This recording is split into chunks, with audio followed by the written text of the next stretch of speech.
بسم اللہ الرحمن الرحیم.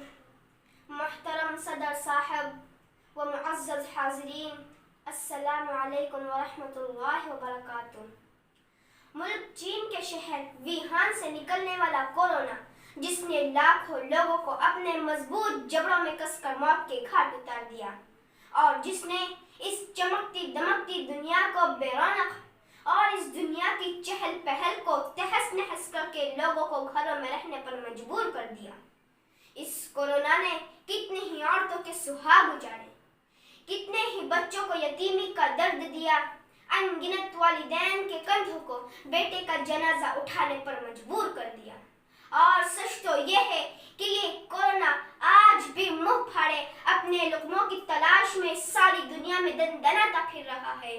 ہمارا ملک ہندوستان بھی اس کورونا کی چپیٹ سے باہر نہیں. میں سب سے پہلے ان لوگوں کو خراج عقیدت پیش کرتی ہوں جو اس کورونا وبائی مرض کی وجہ سے اس دار فانی سے رخصت ہو گئے، اور جو لوگ اس مرض سے صحت یاب ہوئے انہیں مبارکباد پیش کرتی ہوں، اور جو محفوظ رہے ان کے لیے عافیت و سلامتی کی دعا کرتی ہوں. صدر علی وقار ہمارے ملک کی حکومت، جو ایک مضبوط حکومت ہے، اس نے بھی اس وبا سے بچنے کے لیے اور اپنی پرجا یعنی عوام کو بچانے کے لیے قابل تحسین اقدامات کیے. ملک میں لاک ڈاؤن کا اعلان کر کے اپنی محبتوں کا ثبوت پیش کیا. حکومت نے پولیس کو الرٹ کیا، اور پھر پولیس نے چابک دستی سے بہترین بندوبست کے ساتھ شب و روز محنت کر کے عوام کی خدمات کی. ساتھ ہی ساتھ عوامی بیداری پیدا کی، اور مسجدوں، مندروں، شاپنگ مالوں، بازاروں پر اپنی کڑی نگاہ رکھ کر اپنی بھرپور ذمہ داری نبھائی. سوشل ڈسٹینسنگ یعنی لوگوں کے درمیان فاصلہ رکھنے کے قانون پر عمل کرایا گیا. ماسک کے ذریعے ناک اور منہ کو ڈھانکنے کے فوائد ذہنوں میں بٹھائے گئے، اور اسی پر بس نہیں، حکومت نے انسانوں کے مسیحا ڈاکٹروں و نرسنگ عملوں کو ہمہ وقت اور ہر دم چوکنا رہنے کی تلقین کرتے ہوئے ان کی ہمت و حوصلہ افزائی بھی کی. اور قابل مبارکباد ہیں بھارتی عوام بھی کہ جنہوں نے حکومت کی مکمل ہدایات پر عمل کرتے ہوئے حکومت اور پولیس کا بھرپور ساتھ دیا.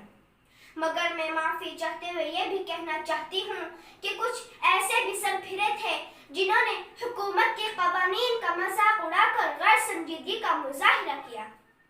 اپنی اور اپنے خاندان کی ذمہ داری نہ نبھاتے ہوئے اپنی جان کو بھی مصیبت میں ڈالا، اور دوسروں کو بھی تحفہ دے کر اس کورونا کو خوب پھلنے پھولنے کا موقع دیا، جس کی وجہ سے آج یہ کورونا اچھے طریقے سے پیر پسار کر کروڑوں لوگوں کو موت کے گھاٹ اتار چکا ہے.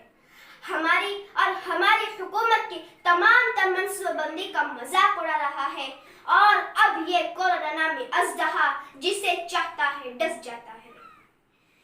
اے میرے پیارے وطن کے پیارے بھائیوں، میری ماں اور بہنوں، میرے بزرگواروں، ہمیں اپنے آپ کو بچانا ہے اس مصیبت سے.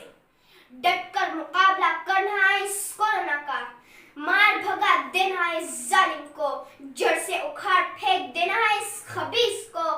میں ہاتھ جوڑ کر آپ سے وننتی کرتی ہوں، درخواست کرتی ہوں کہ بس اتنا کیجیے، حکومت کے ایک ایک قانون کی پاسداری کیجیے. اس کے خاتمے کے لیے حکومت جو بھی قانون پاس کرے اس کا احترام کیجیے، اسے سینے سے لگا کر اس کا پالن کیجیے. یاد رکھو، آپ کے کندھوں پر پورے خاندان کی ذمہ داری ہے، بیوی بچوں کی ذمہ داری ہے. حکومت قانون بھی یہی چاہتی ہے کہ تم سلامت رہو اور پرسکون زندگی گزارو. تم سلامت رہو اور پرسکون زندگی گزارو، اس میں ہم سب کی بھلائی بھی ہے، اور ہم سب کے خاندان کی کامیابی بھی، اور دیش کا فائدہ بھی. میری دعا ہے، اے خدا ہمارے اس ملک کی حفاظت فرما، ہم سب کی حفاظت فرما، ہم سب کی حفاظت فرما، ہم سب کی حفاظت فرما. وآخر الدعوانا ان الحمد للہ رب العالمین. السلام علیکم ورحمۃ اللہ وبرکاتہ.